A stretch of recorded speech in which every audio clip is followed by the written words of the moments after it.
2025 yılına ilişkin verilere göre Türkiye'de en az 294 kadının erkekler tarafından katledildiği, 297 kadının ölümünün ise şüpheli olarak kayıtlara geçtiğini gördük.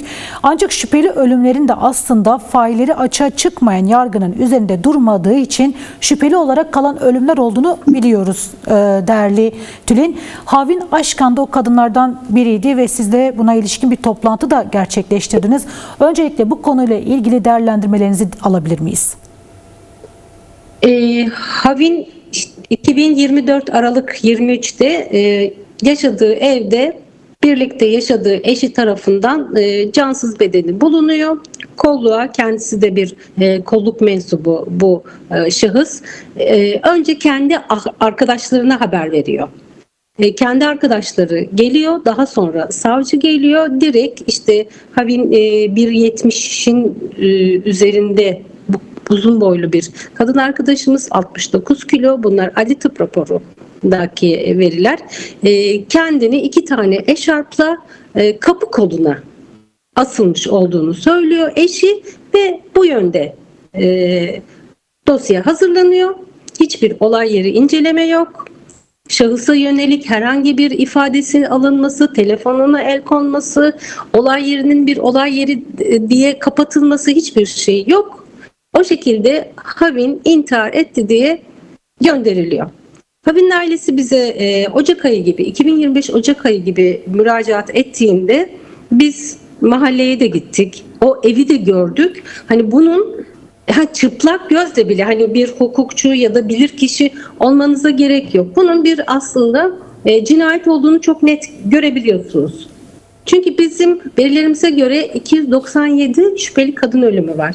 Bize bir aile müracaat ettiğinde bir kadının ölümünün neye istinaden şüpheli olduğuna karar veriyoruz. İşte orada bir erkek var mı? Bu erkek evli olduğu kişi mi ya da ayrıldığı kişi mi? Ona bakıyoruz. İşte nasıl bulunmuş ona bakıyoruz. Havin'in bütün bu hepsini bir araya getirince şüpheli bir ölüm olduğunu gördük. İlk eylemimizi Ocak ayında yaptık. İddianame işte yeni hazırlandı biliyorsunuz. Biz eylemi yaptıktan sonra gizlilik kararı geldi dosyaya. Biz dosyada ne olduğunu bilmiyorduk. Bir yıldan fazladır aileyle birlikte inanılmaz bir mücadele veriyoruz. Sürekli gündemde tutmaya çalışıyoruz. En son adliye önünde direkt savcıya hitaben bir eylem yaptık. Yani direkt savcıyı artık dedik ki yani bakın burada bir şüpheli kadın ölümü var. Bu bir kolluk görevlisi, kamu görevlisi. Olay yerine ilk kendi arkadaşları gelmiş. Biz bunu işte Ayşe Tokyaz cinayetinden biliyoruz. Orada da bir kolluk görevlisi. Olay yerine ilk arkadaşları geliyor. Olayı kapatmaya çalışıyorlar. İşte 1.70'in üzerindeki bir kadının 2 eşarpla bir kapı koluna yanında 2 yaşındaki çocuğu varken asamayacağını biz biliyoruz diye direkt savcıya böyle hedef alan bir yine eylem yaptık İzmir Adliyesi'nin önünde. Süreç ondan sonra hızlandı. İşte düşünün Aralık'ta ölüsü bulunuyor Havin'in. Evet. Bundan 3 ay sonra biz eylem yaptıktan sonra şüpheliyi çağırıyorlar ve adli tıp bakıyor. Vücudunda bir boğuşma izi var mı? Bir tırnak izi var mı? Yani düşünün bunu. Bu dosya evet bir kasten öldürmeye yönelik açıldı. Fakat dosyada 1 yıldan fazladır gizlilik kararı olmasına rağmen hala çok büyük eksiklikler var. Biz o eksikliklerin de hani tamamlanmasını, fakat burada en önemli şey bu failin bir an önce tutuklanması gerekiyor. Çünkü kaçma durumu da çok kuvvetli olan bir fail. Bunun yerine tutuklamak yerine adli kontrol kondu. Bugünkü basın toplantımızın amacı da buydu. Bir an önce bu failin tutuklanması yönündeydi. Erkek ve devlet kadın katliamlarında cezasızlık politikasını da sürdürüyor. Sizin de anlattıklarınızın tümü aslında bunun bir parçası. Şiddetin artmasında aslında kesinlikle temel nedenleri nasıl değerlendiriyorsunuz? Yani bu kadar şiddetin artması, bu kadar katliamların artması, temel olarak kadınlar bunu nasıl ele alıyor, nasıl değerlendiriyor? Aynı zamanda kadın örgütlerinin eylemleri, çağrıları da oluyor. Ancak devletin de, yargının da bu konuda elle tutulur bir politikası henüz hayata geçmedi. Kadınların şiddet ve katliamlara karşı mücadelesi bundan sonraki aşamada bir üstüne nasıl çıkarılabilir, neler yapılabilir, kadınlar nasıl örgütlenebilir tüm bu politikalar karşısında? Uzun süredir ne yazık ki Türkiye'de kadın cinayetleri ve kadına yönelik şiddet beraberinde cezasızlık politikasıyla üzerinde işte intihardı, yüksekten düşmeydi diye kapatılan şüpheli kadın ölümlerinde çok ciddi bir artış var. Yani bayramda bile 8 kadın cinayeti var. Bayramda, yani düşünün. Bu bir münferit olay değil, bir tesadüf değil.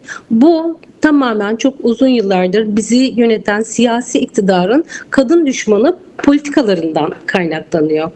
Bizim bir İstanbul Sözleşmemiz vardı. Gerçekten konuyu, sorunu bütünlükle ele alıp çözen bir İstanbul Sözleşmesi vardı.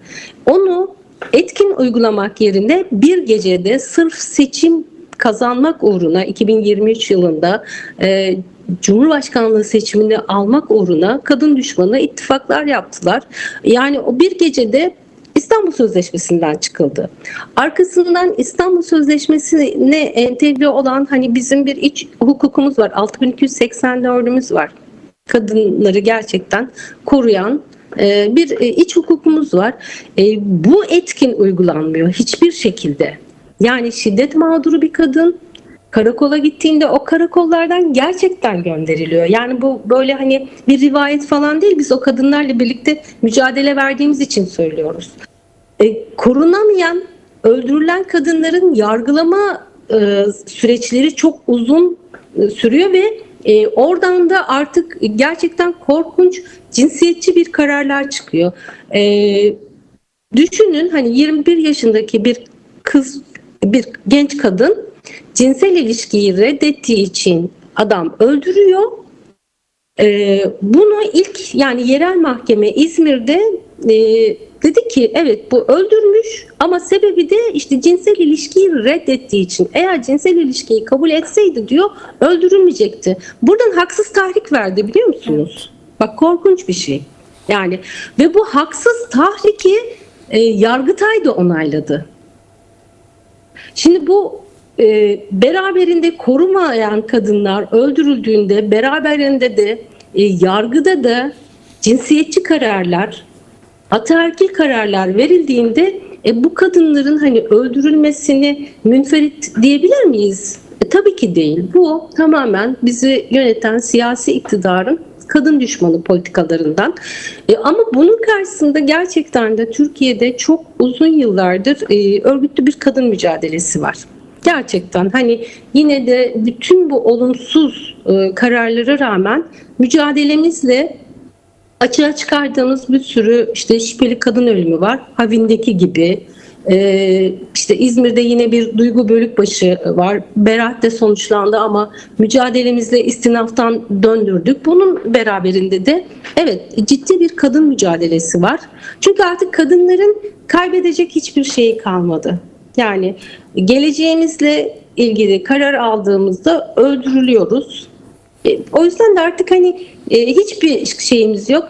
Bu yüzden sürekli kadın mücadelesi aslında kazanımları da var. Yani çünkü sürekli bir saldırı altındayız. İşte 6284'ü değiştirmek istiyorlar. Medeni haklarımıza saldırı var. Eğitim hakkımıza saldırı var. İşte bize evde oturun, çocuk doğurun, çalışmayın deniyor. Şiddete sessiz kalın deniyor ama bunun karşısında kadınlar sokaklarda mücadele veriyorlar, örgütlü mücadele veriyorlar, birlikte mücadele veriyorlar. Biliyorsunuz Türkiye'de uzun süredir yargı paketleri var ve bu yargı paketleriyle birlikte de örtülü aflar var. İşte 11. yargı paketiyle de bir sürü suçlu salıverildi ve bunlar salınır salınmaz kadınları öldürmeye başladı ve şimdi beraberinde bir 12. yargı paketi geliyor. Orada da yine bizim medeni haklarımıza bir saldırı var. Bunu da yine uzun süredir geri püskürtüyoruz. Aynı şekilde örgütlü mücadeleyle geri püskürteceğiz. Evet.